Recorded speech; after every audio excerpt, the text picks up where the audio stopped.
Doctor Ahmed ஷியா சமூக மேம்பாட்டு பணிமத்தில் இன்று நடைபெற்ற ஊடகவியலாளர் மாநாட்டிலே அண்மை காலமாக நாங்கள் எல்லோரும்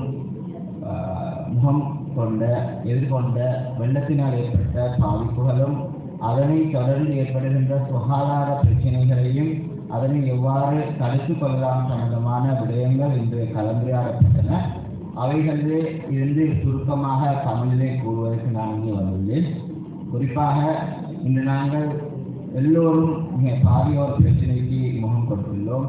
பல உயிர்களை இழந்துள்ளோம். பொருளாதார ரீதியில் மக்கள் பாதிக்கப்பட்டுள்ளார்கள். இந்த நேரத்திலே தொற்று நோய்களும் மன ரீதியான பிரச்சனைகளும் மக்கள் மத்தியிலே காணப்படுகின்றன. இதை நாங்கள் எல்லோரும் ஒன்று சேர்ந்து இதற்கு முகம் கொடுத்து சுகாதார சம்பந்தமான பிரச்சனைகளிலிருந்து எங்களை பாதுகாத்துக் கொள்வது நம் எல்லோருடைய கடமையாகவும் இருக்கின்றது. தொற்று நோய்களை எடுத்துக்கொண்டால் இன்று அதிகமான வயிற்றுப்பெருக்கு, வயிற்றோட்டம், எலிக்காய்ச்சல், சுகாதாரம் சம்பந்தப்பட்ட பிரச்சனைகள், டெங்கு போன்ற பிரச்சனைகள் மற்றும் மன ரீதியான பிரச்சனைகள், மன அழுத்தத்துக்கு உட்படுகின்ற பிரச்சனைகளை இங்கு நாங்கள் முகம் கொடுக்கின்றோம். எனவே தொற்று நோய்களை பொறுத்தவரையிலே நாங்கள் முதலாவதாக நாங்கள் உண்கின்ற உணவு மிகவும் பரிசுத்தமானதாகவும் சமைத்த உணவாகவும் இருக்க வேண்டும். பொதுவாக இன்று அதிகமானவர்கள் உணவு சமைத்து மக்களுக்கு வழங்குகின்றார்கள். நீங்கள் சமைக்கும் பொழுது சுகாதார நடவடிக்கைகளை கடைபிடிக்க வேண்டும். சுகாதாரமான முறையிலே உணவுகளை சமைக்க வேண்டும். உணவுடைய தரம் மிகவும் பாதுகாக்கப்பட வேண்டும். நீங்கள் வழங்குகின்ற நீர், நீங்கள் அருந்துகின்ற நீர் மிகவும் சுகாதாரமாக இருக்க வேண்டும். முடியுமாக இருந்தால் கொதித்தாரிய நீரினை பகிர்ந்து கொள்ளுங்கள், அறிந்து கொள்ளுங்கள். நீங்கள் போத்தலிலே அடைக்கப்பட்ட நீரினை அருந்தும் பொழுது, அதனை வழங்கும் பொழுது தரமான நீர் என்பதனை உறுதிப்படுத்திக் கொள்ளுங்கள். அதுபோன்று இந்த காலங்களிலே எலிக்காய்ச்சல் அதிகமாக பரவுகின்ற சந்தர்ப்பங்கள் காணப்படுகின்றன. வெள்ளத்துக்கு முகம் கொடுக்கின்றவர்கள், மக்களை காப்பாற்றுவதற்காக செல்கின்றவர்கள், வீடுகளை சுத்தம் செய்வதற்காக செல்கின்றவர்கள், எலிக்காய்ச்சலிலிருந்து உங்களை தவிர்த்துக் கொள்வதற்காக வேண்டி வைத்தியர்களுடைய ஆலோசனைகள் டாக்டர் சைக்கிள் என்கின்ற அந்த மருந்தினை எடுத்துக்கொள்ள முடியும். குறிப்பாக இந்த மருந்து எடுக்க முடியாதவர்கள், கர்ப்பிணி தாய்மார்கள், சிறுவர்கள், இந்த மருந்துக்கு அலர்ஜி உள்ளவர்கள் இந்த மருந்தினை எடுப்பதை தவிர்த்துக் கொள்ள வேண்டும். எனவே இப்படிப்பட்டவர்கள் டாக்டர் சைக்கிளில் நாங்கள் பார்க்கின்றோம். பொதுவாக எல்லோரும் இதனை எடுக்கின்ற ஒரு சந்தர்ப்பத்தை காண்கின்றோம். இதற்கு அலர்ஜி ஏற்படுத்துபவர்கள் இருக்கின்றார்கள், இதனை பாதிக்க முடியாதவர்கள் இருக்கின்றார்கள். எனவே இந்த மருந்தினை எடுக்கும் பொழுது வைத்திய ஆலோசனைக்கு ஏற்றவாறு இதனை எடுத்துக் கொள்ளுங்கள். மேலும் அதிகமாக நாங்கள் இங்கு காண்கின்றோம் சுகாதார பிரச்சனைகளை காண்கின்றோம். நீங்கள் இடம்பெயர்ந்த முகாம்களிலே இருக்கின்றீர்கள். அங்கே சுகாதார சம்பந்தப்பட்ட பிரச்சனைகள், தடுமல், காய்ச்சல் போன்ற விடயங்கள் காணப்படுகின்றன. இவைகளிலிருந்து உங்களை பாதுகாத்துக் கொள்ளுங்கள். உங்களோடு இருப்பவர்களுக்கு வயிற்றுப்போக்கு, சுகாதார பிரச்சனைகள் இருந்தால் அவர்களை பாதுகாப்பான முறைகளை வைத்துக் கொள்ளுங்கள்.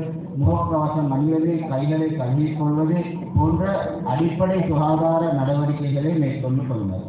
குறிப்பாக இன்று வெள்ளப்பெருக்கின் காரணமாக பல இடங்களிலே நீர் தேங்கி காணப்படுகின்றது. இதனால் நுழம்பு பெருக்கம் அதிகமாகும். இதனால் டெங்கு, சிக்குன்குனியா போன்ற வருத்தங்கள், நோய்கள் உங்களை பாதிக்கும். எனவே அவைகளிலிருந்து பாதுகாத்துக் கொள்ளுங்கள். மேலும் குறிப்பாக மன அழுத்தம் அல்லது மன ரீதியான பிரச்சனைகளுக்கு இந்த மக்கள் முகம் கொடுக்கின்றார்கள். எனவே இந்த இடத்திலே உங்களுடைய மிக முக்கியமான பொறுப்பு மன ரீதியான பிரச்சனைகளுக்கு உட்பட்டவர்களை நீங்கள் முதலாவதாக அவர்களுடைய உணர்ச்சிகளை புரிந்து கொள்ளுங்கள். அவர்களோடு கதைக்க வேண்டும். அவர்களுக்கு நல்ல விடயங்கள் கூறுவது என்பதை விட அவர்கள் சொல்கின்ற விடயங்களை நீங்கள் புரிந்து கொள்ளுங்கள். அவர்களோடு கதைக்க வேண்டும். அவர்களுடைய அன்றாட நடவடிக்கைகளுக்கு படிப்படியாக அவர்களை முகம் கொடுக்க வேண்டும். உதாரணமாக சிறுவர்களை பொறுத்தவரையிலே அவர்களோடு விளையாடுவது, அவர்களோடு பாடல்கள் செய்வது, நடனமாடுவது, இவ்வாறான விடயங்கள். குறிப்பாக நீங்கள் அவர்களுக்கு இந்த உணவு போன்ற விடயங்களை கொடுக்கும்போது அதனோடு சிறுவர்களுக்கு விளையாடக்கூடிய, சித்திரம் வரையக்கூடிய பொருட்களை நீங்கள் கொடுத்துக் கொள்வது நல்லது. அதுபோன்று அவர்களை நாளாவது நடவடிக்கைகளில் படிப்படியாக நீங்கள் அவர்களை உட்படுத்த வேண்டும். அதுபோன்று யாராவது இந்த மன ரீதியான பிரச்சனைகளுக்கு முகம் கொடுத்திருந்தால் நீங்கள் வைத்தியனுடைய ஆலோசனையை பெற்றுக்கொள்ளுங்கள். மனநல சேவைகளுக்காக வேண்டி 1926 என்கின்ற ஒரு தொலைபேசி இலக்கம் 24 மணித்தியாலமும் இயங்கிக் கொண்டிருக்கின்றது. உங்களுக்கு ஏதாவது மன அளவான பிரச்சனைகளோ அது சம்பந்தமான ஆலோசனைகள் பெற விரும்பினால் அவர்களோடு தொடர்பு கொண்டு நீங்கள் அவருடைய ஆலோசனைகளை பெற்றுக்கொள்ளுங்கள்.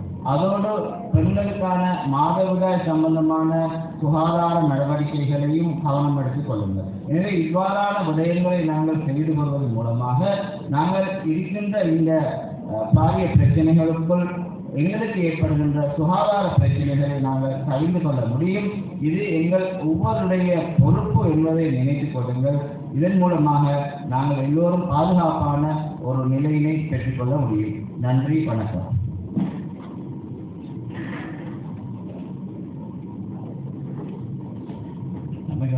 සෞඛ්‍ය අමාත්‍යාංශයේ සෞඛ්‍ය අමාත්‍යාංශයේ පැවති ප්‍රවෘත්ති සාකච්ඡාව අවසන් වෙනවා. අපි ලබන සතියේ බදාදා දිනේ මේ වගේ මොකද මෙන්න වර්තමාන සත්‍ය පිළිබඳව සොරතුරු දෙන්නට බලාපොරොත්තු වෙනවා.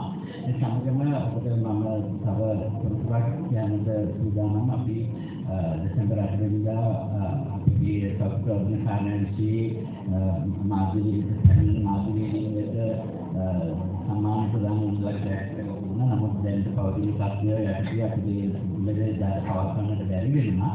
නැවත පැවැත්ම දිනේ අපි ඔබට ඉතාලි